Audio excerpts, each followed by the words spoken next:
Bienvenue dans l'instant tactique avec coach Philippe Etchemendy. Bienvenue sur Web Girondin TV. J'accueille le coach Philippe Etchemendy pour passer en revue un fait de jeu ou des actions de jeu qui ont marqué le dernier match des Girondins de Bordeaux face à Laval. Salut Philippe, comment ça va? Salut Nico, écoute, ça va hein, pour cette nouveauté qu'on va essayer de mener à bien humblement, mais voilà, un vrai plaisir de parler foot et des Girondins, toujours. Mais je suis très content de t'accueillir. Ça faisait très longtemps qu'on ne t'avait pas vu sur Web Girondin TV. Je suis très content qu'on fasse cet instant tactique ensemble. Qu'as-tu choisi de mettre en lumière après ce match face à Laval?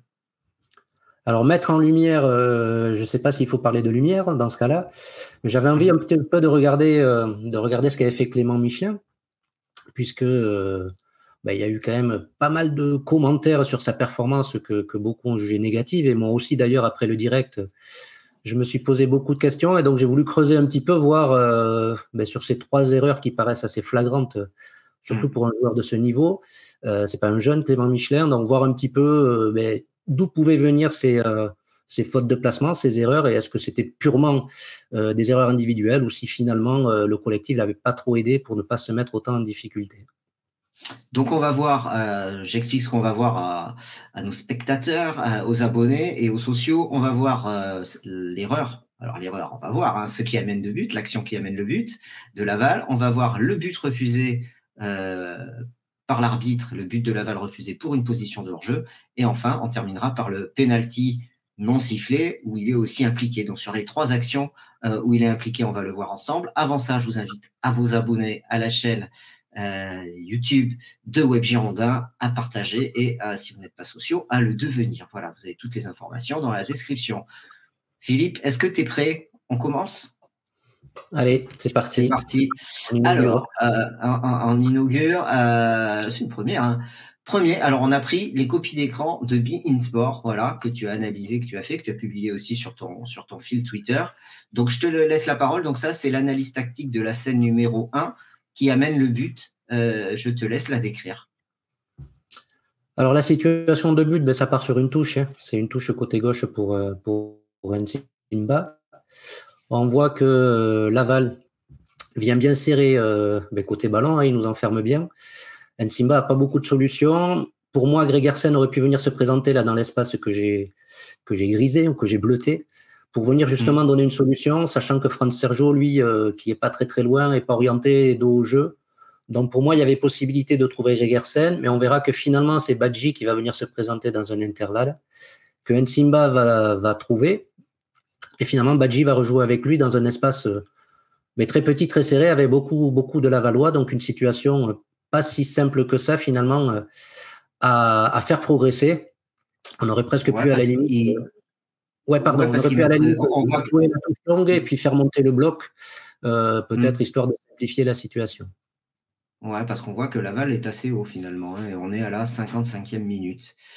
Ok, donc ça part d'une touche. Je passe à la diapo numéro 2. Allez.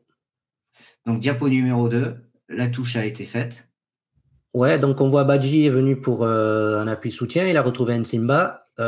Du coup, Badji s'échappe le long, là, histoire d'amener un petit peu des Lavallois avec lui. On voit au loin Zouriko, que j'appellerai pas par son nom de famille parce que je n'y arrive pas. David merci. Voilà, qui s'en va au loin, qui fait signe en fait pour donner une solution dans la profondeur, même s'il ne sera pas servi par Nsimba. Et on voit surtout nos milieux qui ne sont pas très mobiles, parce qu'entre Ignatenko qui vient se poser là au milieu, qui finalement ferme l'intervalle de passe pour Gregersen, et Franz Sergio qui lui attend et ne vient pas justement se mettre dans l'autre intervalle de passe, mais justement pour proposer aller de l'avant et éliminer tous les Lavallois côté gauche, sur notre côté gauche. Mais finalement, Nsimba se retrouvait pas beaucoup de solutions, et l'ami Franz Sergio, lui proposer d'aller jouer à l'opposé plutôt que finalement prendre l'initiative et de venir proposer une solution dans l'intervalle et dans l'espace libre. Ouais, c'est vrai qu'on le voit avec son bras gauche, il dit joue à gauche, quoi. C'est ça, hein, plutôt que d'aller dans l'intervalle et de faire 4-5 pas, 3-4 mètres vers l'avant. Ouais, surtout que de par sa position et de par ses qualités supposées, c'est surtout à lui de venir se présenter dans ces espaces-là. Allez, diapo 3, tu me dis, hein, pour les diapos. Hein. Donc on continue cette première action. Hop, Donc là, finalement, le jeu est basculé. On voit le ballon qui est juste au-dessus de Gregersen, c'est ça? C'est ça. Donc en fait, Nsima, il va faire alors un geste approprié ou pas, je sais pas, mais qui me paraît compliqué puisque venir faire un gelon un peu à plat, plein axe, ça peut paraître dangereux, même si au final, on est quand même en gros surnombre dans l'axe, puisqu'on est à 5 contre 2. Et le ballon va arriver sur Michelin et qui est orienté intérieur. Donc pour beaucoup d'entre nous, et moi le premier, c'est sûr qu'on peut penser qu'il pourrait partir de l'autre côté, voilà, pour profiter de l'espace qui est complètement libre. Maintenant, son orientation de corps fait que c'est un petit peu compliqué là de contrôler pied gauche et de repartir pied droit. Et donc, du coup, vu la situation, alors je suis pas dans sa tête, mais il doit peut-être se dire que finalement, Gregersen est plutôt bien placé, qu'il n'y a pas énormément de danger parce qu'ils sont pas pressés. Il décide de jouer sur une touche de balle sur le Norvégien. Ouais, parce qu'on voit qu'il n'y a que 2 Lavallois finalement pour 5 Bordelais. Ouais, c'est ça. Il y a pas vraiment de danger. Voilà. Même la course du Lavallois, alors pas celui à côté de Barbet et l'autre, c'est une course latérale. Finalement, il vient pas fort sur Michelin, donc ça laisse largement le temps. Après, on sait que Michelin a des qualités techniques. Peut-être que il a cru que c'était un geste facile et finalement, on va s'apercevoir que sa transmission pour Gregersen est un peu limite et va automatiquement, de par son manque de qualité, créer de l'incertitude. En plus, avec nos deux milieux qui oublient un peu de regarder dans leur dos. Allez, j'avance la prochaine. Allez. La 4. Donc là, Michelin a fait ce geste sans contrôle finalement. Ouais, une touche de balle, bon. Ouais. Donc finalement, on a l'impression, alors c'est une image arrêtée, donc c'est jamais facile. On a l'impression que Gregersen finalement va pouvoir assez facilement jouer le ballon. On peut même se demander, vu les 1, 2, 3, 4, 5 Lavallois, si ça vaut pas le coup de passer sur un gelon finalement pour éliminer quasiment la moitié des joueurs de champ. Mais finalement, il est un peu déséquilibré. Il va jouer sur Ignatenko. Donc Ignatenko dos au jeu, Franz Sergio dos au jeu, les deux sur la même ligne. Et encore une fois, avec 2 Lavallois qui vont commencer à arriver sur du pressing. Et les deux ne prennent pas du tout l'information. Et de l'autre côté, finalement, Michelin, qui a l'air assez confiant de ce qui va se passer, lui, s'écarte pour aller proposer côté droit. Et du coup, en lâchant l'attaquant qui, à la fin, finira par marquer. Alors, est-ce qu'il devait rester avec lui? Est-ce qu'il écarte parce qu'il est plutôt confiant? Il y a peu de pressing sur Gregersen. Ça, il n'y a que lui qui peut le dire. Mais j'ai lu un petit mot de Guillon. Et tout le monde dit Guillon en ce moment. Ouais, je sais pas, il y a une mode sur sa prononciation de Guillon. Voilà, c'est ça, donc on va dire David Guillon. Et qui a dit qu'ils avaient l'habitude de ressortir derrière et c'était une des équipes qui marquait le plus en ressortant de derrière, mais que parfois, ça a des inconvénients. Et notamment lorsqu'il y a des erreurs techniques. Des erreurs techniques. Donc, il y a toujours les avantages et les inconvénients. Là, on peut penser que Gregersen peut trouver Ignatenko orienté peut jouer dans le couloir pour Michelin. On va voir que ça va pas se passer comme ça. Ouais, et d'ailleurs, moi, ce qui me frappe là sur ton arrimage, là, sur cette diapo, c'est que tu vois vraiment les 2 Lavallois qui sont.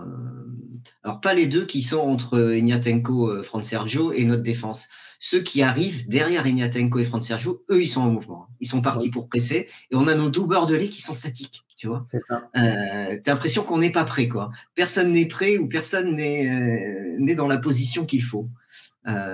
C'est vraiment flagrant sur cette arrêt sur l'image. Surtout les 2 milieux dos au jeu et sur la même ligne, c'est bon. Voilà, pas sûr que le coach ait été très content de ce positionnement. Ouais. Et on verra que ça va coûter cher finalement. Allez, j'avance. Et donc là, on est combien de secondes après? On est 3 secondes après. On est 3 secondes après. Et là, on voit, alors là, en 3 secondes, Ignatenko et Franz Sergio, je me permets juste de commenter, et tu feras l'esthétique, eux, ils sont quasiment à la même place. Par contre, on a tous les autres qui sont en mouvement. Tous les adversaires sont en mouvement, alors que nous, on est statique. Alors, 3 secondes, c'est à la fois très peu et beaucoup à ce niveau-là, finalement, pour pouvoir réagir. Si je dis pas de bêtises, Ignatenko, il nous met une espèce d'extérieur du pied, il tombe à moitié. Donc, les 2 qui arrivent pressés derrière récupèrent le ballon. Et en fait, on voit là le joueur qui a le ballon dans les pieds, c'est en fait le joueur que Barbet n'a pas suivi au marquage. Mmh. Alors, est-ce qu'il fallait ou pas? J'en ai aucune idée. Mais par contre, il a décidé de reculer Barbet. Et comme Michelin est sorti haut, n'est pas venu resserrer sur son attaquant, que Gregersen, lui, est resté quasiment sur sa position pour couvrir son espace. Et on s'aperçoit que Barbet, finalement, va quasiment couvrir le hors-jeu. Alors, j'ai fait ça avec la VAR du pauvre, hein, c'est-à-dire la VAR en mode paint. Mais voilà, on a l'impression que Barbet vient couvrir et que peut-être en faisant un pas en avant, certes, le positionnement de Michelin n'était peut-être pas aussi optimal que ce qu'on aurait voulu, mais finalement, le joueur trouvé aurait pu être hors-jeu. Donc, entre un marquage qui n'a pas été continué, un positionnement où ça manque de coordination, un choix technique qui n'est pas évident, et puis nos deux plombs sur ce coup-là en milieu de terrain, on voit beaucoup Michelin finalement à la fin de l'action et au début de l'action parce qu'avec ce geste raté, mais finalement les causes sont multiples et encore une fois, il y a une vraie volonté quelque part de ressortir propre de derrière. Oui. Donc quand on prend des risques et qu'on fait des fois les choix ne sont pas les bons. Et finalement, Michelin, oui, est impliqué, mais n'est pas le seul sur cette action-là. Je repasse juste les 3 secondes avant. C'est assez incroyable, hein, les 3 secondes avant. Et on voit, pour regarder les déplacements des joueurs, et on voit que Franz-Sergio et Ignatenko, ils n'ont quasiment pas bougé. Alors, on voit que, comment il s'appelle, Barbet, lui, il arrive, mais et il repique derrière parce qu'il se dit il doit falloir couvrir, qu'il doit aller couvrir. Et finalement, tout le monde est pris. Voilà. Ok. Bon. Le recul de Barbet est assez bizarre parce que finalement, oui, il va couvrir, mais il couvre personne parce que personne protège son but. Donc finalement, est-ce qu'il n'aurait pas dû rester plus avec son attaquant qui, lui, va créer après le déséquilibre? Voilà, il recule beaucoup, du coup, mais il couvre pas Gregersen, mais du coup, il couvre la ligne de hors-jeu. Bon, c'est… Voilà. Bon, mais très bien. Mais écoute, c'est super intéressant. On voit que c'est le collectif, hein. Il y a certes, peut-être, on voit, nous, cette erreur technique de passe au départ. Mais quand on prend le temps de tout analyser, on s'aperçoit que c'est tout un bloc qui n'est pas forcément en place. Voilà. En tout cas, ça amène à la réflexion. Là, c'est la fin de l'analyse numéro 1, Philippe, c'est ça? On passe à la numéro 2? Allez, c'est parti. Numéro 2. Alors là, on est à la 79e minute et on est sur l'action qui amène le but de Laval qui est refusé pour hors-jeu. Je te laisse commenter. Ouais, c'est ça. Donc là, on a repris le score et puis finalement, je dirais pas que l'équipe souffre, mais en fait, on a l'impression qu'il y a, je sais pas, un petit blocage, comme si il s'était dit qu'à 2-1, il fallait fermer la boutique, alors que peut-être qu'il aurait fallu aller chercher ses Lavallois. Donc ça démarre sur un coup franc, là, on voit pas le démarrage, sur un coup franc qui arrive dans la surface de réparation, où on est en archi de surnombre. On est même 2 au duel, alors le petit ovale la masque un petit peu, mais on est 2 au duel. Des joueurs qui sont à l'entrée de la surface de réparation qui, eux, sont pas marqués, mais aujourd'hui, il n'y a pas… Pardon, pas aujourd'hui. À ce moment-là, il n'y a pas de vrai danger, sauf qu'on n'arrive pas à dégager ce ballon-là. Franz-Sergio, il nous fait une espèce de reprise de volée, je ne sais pas trop quoi, où il envoie le ballon 25 mètres au-dessus du sol.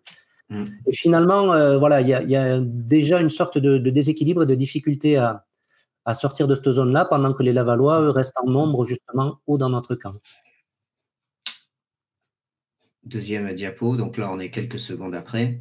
Ouais, donc le ballon est ressorti, bon an, mal an, il réatterrit dans les pieds des Lavallois. Il est à droite, le ballon, là, c'est ça, hein? Il est en haut. Ouais, le ballon, il est en haut à droite. Ouais. Voilà. On voit quand même que les Lavallois sont très, très nombreux dans notre camp. C'est pour ça que moi, je pense que sur des récupérations, on aurait pu trouver des transitions du jeu long, justement, pour soit les faire reculer, soit profiter, justement, de ces espaces-là. Bon, c'est facile à dire après. Le ballon va revenir et en fait on s'aperçoit que Mwanga, là, qui est l'axe central, on va dire, commence déjà à signaler que côté Michelin, il va y avoir des problèmes, puisqu'il y a déjà un joueur qui est isolé à l'opposé. Et que, alors Zurico, pour le moment, il est bien revenu dans la zone. Donc il fait attention aux joueurs à l'opposé, mais on va voir que ça va vite poser problème parce qu'il va vite dézoner, le garçon. Zurico, c'est lui qui est de dos où le joueur est entouré. Hein. Ouais. Voilà. Et voilà. Quelques secondes après, donc là, on était à 79-39, on est à 79-52. Voilà. Ouais, le temps que côté droit, alors je m'excuse auprès des Lavallois, j'ai pas leur nom. Mais côté droit, il y a un Lavallois qui va trop facilement éliminer. On va donc se retrouver avec un joueur entrée de surface seul, deux joueurs blancs, là, deux joueurs bordelais, il doit y avoir Sissoko et peut-être Ignatenko, je ne sais plus, qui ne servent quasiment à rien au lieu de venir sortir sur justement le joueur libre. Et surtout, on voit à l'opposé Zurico qui s'est un peu oublié. Et on voit que Michelin a déjà 3 joueurs dans sa zone. Donc, heureusement, le centre en retrait est choisi. Mais il y aurait déjà pu avoir danger au second poteau puisque Michelin est quasiment à 1 pour 3. Et on va voir qu'en fait, cette situation, elle va se répéter le long de toute cette action. Allez, hop, je passe en plein écran. Donc là, on a 2 situations. C'est quelques secondes après. Hein. Donc le ballon est toujours à droite, hein, c'est ça? Ouais, alors le ballon a été contré sur la frappe du joueur de Laval. Il retombe à nouveau dans les pieds d'un Lavallois. Et ce coup-ci, il y a un joueur qui vient carrément, ballon au pied, percuter au sein de la défense. On voit qu'on n'est pas vraiment en place. Il y a des joueurs éparpillés un peu partout. Et finalement, on se retrouve à 4 dans la surface pour 5 Lavallois. Donc, ça crée des équilibres. Donc, du coup, le Lavallois, pour moi, il fait très bien. Il va attaquer, essayer d'aller dans l'espace libre là que j'ai bleuté. Et du coup, Sissoko et Michelin, eh bien, ils viennent couvrir la sortie de Gregersen, en fait, pour essayer de protéger au maximum la zone la plus proche du but. Du coup, Michelin est obligé de dézoner par rapport à ces 2 joueurs dans sa zone. Et Sissoko, lui, rentre intérieur pour venir justement couvrir cette sortie-là. Et heureusement, alors c'est Barbet dans un geste un peu, dernier secours, dernier recours qui va réussir à intercepter. Le ballon va revenir encore dans les pieds de Bordelais, mais qui n'arrive pas à se dégager, en fait. On n'arrive pas à sortir ces ballons-là. Et on laisse de plus en plus Michelin isolé. Donc, pour le moment, ce n'est pas encore la situation du hors-jeu, mais on s'aperçoit que quand même, il est avec 3 joueurs dans sa zone, seul. Et Zurico, lui, il n'est plus du tout là, sur l'action. Il a disparu. Il est où, là? Il est devant? Il est soit tout à droite, soit il est parti devant. C'est vrai qu'on ne le voit pas sur le… Si je ne dis pas de bêtises, il est parti devant. Je pense qu'il a dû justement anticiper un jeu long parce qu'on va le revoir après dans la diapo suivante. Je crois que c'est lui qui essaie de revenir. Donc voilà, donc là, Michelin, c'est quand même aux abois. Là, c'est compliqué de gérer cette situation-là. On voit que Barbet aussi a reculé. Donc Michelin et Barbet sont à peu près alignés. Mais c'est dur là. Excuse-moi, c'est dingue le déséquilibre qu'on voit là, parce qu'on est 1, 2, 3, on est 6 dans un tout petit périmètre et Michelin a 3 joueurs sur lui. Et Michelin a 3 joueurs sur lui. Alors là, sur ce coup-là, ça ne serait pas gênant si Barbet était aligné, mais Barbet est bas. Donc Michelin, il ne sait pas trop, est-ce qu'il faut que je sorte, est-ce qu'il faut que je reste finalement, à 3 contre 1, est-ce que ça vaut le coup de rester? Je ne sais pas. Les Lavallois vont plutôt bien jouer parce qu'ils vont retrouver un joueur en retrait. Et donc, lui qui va pouvoir, complètement seul, aller à 25 mètres des buts, va pouvoir prendre n'importe quelle initiative. Il peut rejouer latéralement là, sur le joueur seul en entrée de surface. Il peut presque, lui, dégainer pied gauche. Et après, évidemment, il peut aller chercher cette zone où on est complètement en sous-nombre à l'opposé. Allez, j'avance. Hop, donc là, je crois que c'est Zurico, justement, qu'on voit revenir de je ne sais où. sur la gauche, pour venir sur le porteur, mais ça ne sert à rien, finalement. C'est un effort vain. Et les 3 Bordelais, là, il y a Nsimba, il y a Ignatenko et je ne sais plus qui. Personne ne vient cadrer, en fait, le porteur. Il n'y a aucun qui sort dessus. Donc, du coup, le gars, il a tout le temps pour mettre le ballon et on voit que sur ce temps-là, Michelin, Barbet est sorti parce que lui, il n'avait personne dans sa zone, donc il n'a pas réfléchi. Il est sorti, il est venu s'aligner. Et Michelin a été tellement perturbé par les 3 joueurs au second qu'il oublie de faire le pas en avant, justement, pour mettre notamment le buteur hors jeu.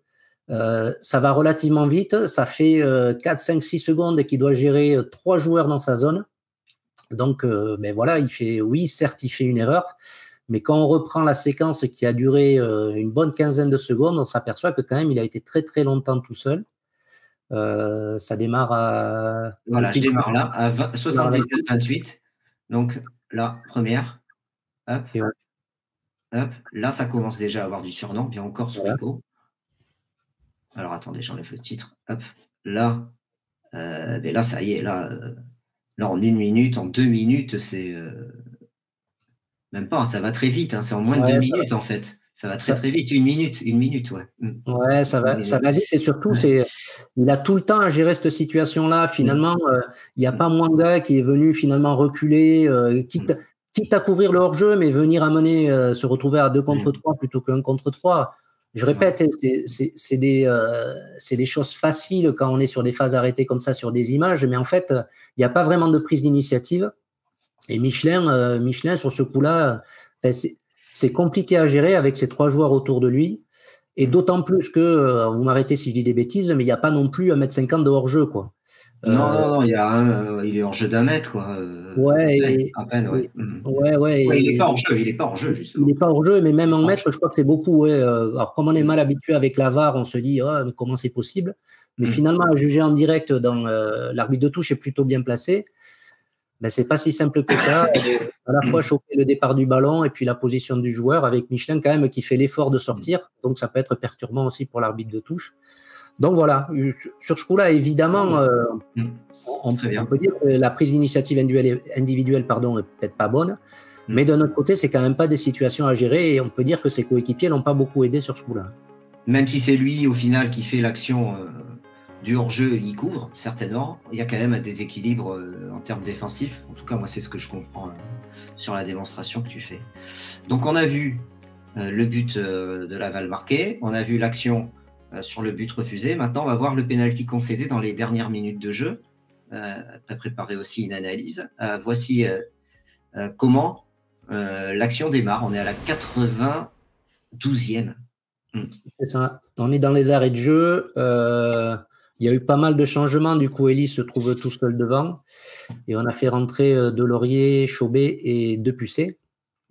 Donc, les Lavallois, évidemment, restent hauts. Ouais, il faut qu'ils égalisent. Donc, on a une ligne de 5 derrière avec nos 2 latéraux, nos 3 centraux. On voit que Ignatenko, Fran Sergio sont sur une ligne de 2 à peu près resserrée, donc c'est pas trop mal. Mais pour moi, Depucé, Delaurier, Chauvet, ils sont très très en retard. D'autant plus que c'est pas une situation où on avait le ballon. C'est une situation où ça repart du gardien qui joue assez vite, mais qui joue avec ses centraux. Et je pense qu'on a largement le temps sur une course un peu intense de venir se replacer. Et du coup, on n'a plus la ligne de 4 et la largeur n'est pas occupée. On voit les 2 latéraux, en tout cas les 2 excentrés lavallois, qui proposent de la largeur. Et ces zones-là, elles ne sont pas occupées par nos joueurs. Et on va voir qu'ils vont en profiter de ce positionnement-là. Allez, donc, je progresse vers le but bordelais. Ouais, donc on a touché côté droit là-bas. Enfin, ils ont touché d'ailleurs. Delaurier, évidemment, en retard, donc il n'est pas du tout sur ses appuis, donc il va se faire facilement éliminer.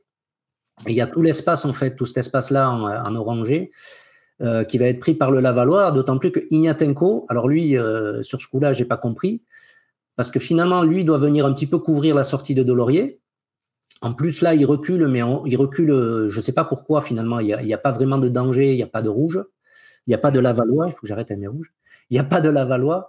Alors après, on est la 92e et peut-être aussi, ils ont pas mal couru ouais, voilà, il y a de la fatigue physique et mentale. Mais en tout cas, c'est dommage parce que je pense que s'il vient fermer cet espace-là, il n'y a pas de danger. Et en plus, je vais dire, au pire du pire, il peut presque faire une faute pour casser le truc, quoi. Bref, il ne le fait pas. Et donc, du coup, le Lavallois se retrouve dans une zone bien libérée. Il a de la place. Elie tente un retour, mais encore une fois, Elie et Delaurier, ils sont derrière lui. Le Lavallois a pris le dessus. Lui, il a lancé. Donc, automatiquement, il se retrouve dans une position correcte pour mettre un ballon dans la surface. Et donc là, on arrive presque au terme de cette action. Ouais. Donc on voit Mwanga et Barbet qui finalement axe central, mais ils occupent personne. Dans leur zone, il n'y a personne. Alors que de l'autre côté, Gregersen et Michelin se retrouvent à 2 pour 3. Et sachant que Michelin perd complètement de vue, et ça paraît assez normal, le joueur qui est dans son dos et qui aurait pu être un vrai danger. Encore, je fais un petit stop là. Encore un surnombre sur notre côté droit de la défense. Hein. Comme souvent, là, Depucé est très très en retard parce que finalement, si on a la ligne de 4 au début avec Depucé et Delaurier sortant, Depucé aurait pu venir complètement devant cette ligne de 5 et venir couvrir un petit peu cet espace-là, voire communiquer avec Michelin justement pour se passer un petit peu les marquages. Mais d'ailleurs, et on pourra y revenir en conclusion, mais ce côté droit a été très très défaillant lundi. Même en première mi-temps, Bokele a beaucoup souffert.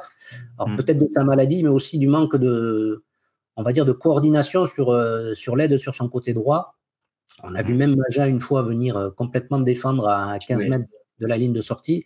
Donc, il y a eu un problème. Il a voulu régler ça avec le 4-4-2 avec Zurico côté droit, mais on s'est aperçu que le garçon a peut-être encore un peu la tête en Géorgie et les jambes aussi. Et donc, ça n'a pas aidé du tout Michelin. Donc là, on voit le déséquilibre. Là, c'est pareil. Mwanga n'est pas aligné, mais il aurait pu venir. Finalement, est-ce qu'il n'aurait pas mieux fait de reculer et de venir carrément couvrir dans la zone? Peut-être. Mais en tout cas, là, Barbet et Mwanga ne servent pas à grand-chose sur ce coup-là. Et le Lavallois est quand même en super position pour mettre un ballon dans la surface.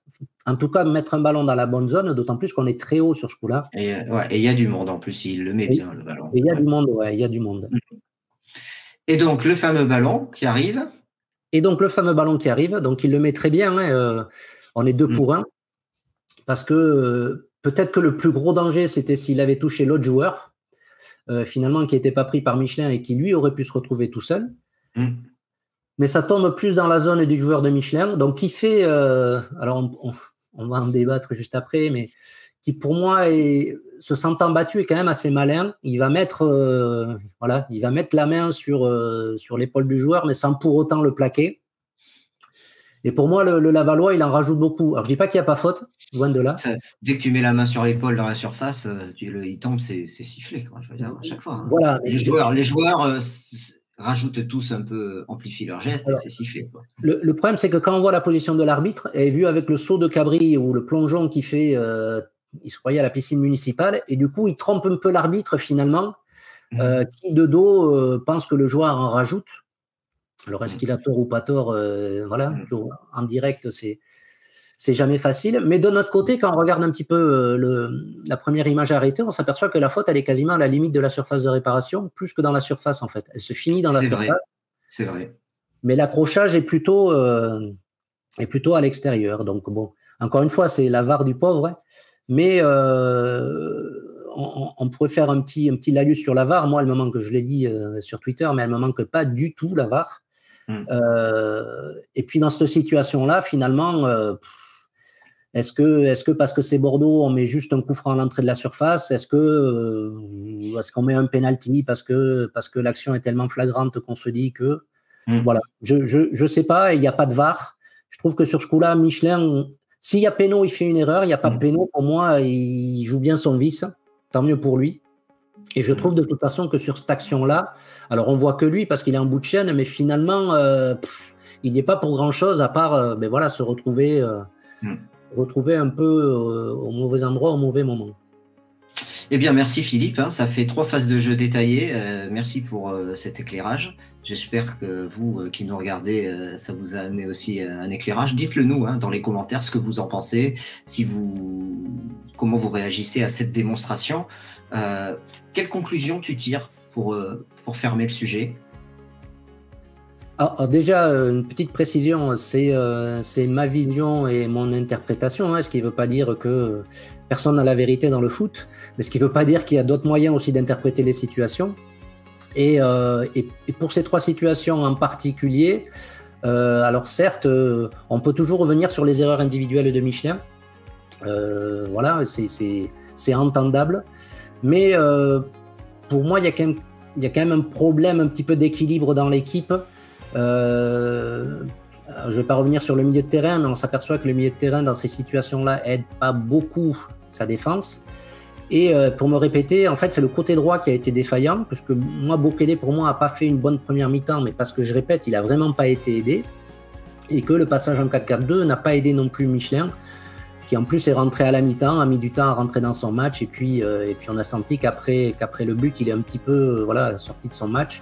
Sans doute un garçon qui manque de temps de jeu, qui manque de confiance. Mais pour moi, Clément Michelin est un bon joueur et j'espère le revoir dans l'état d'esprit et dans les qualités qu'il a pu montrer à Lens il n'y a pas si longtemps que ça.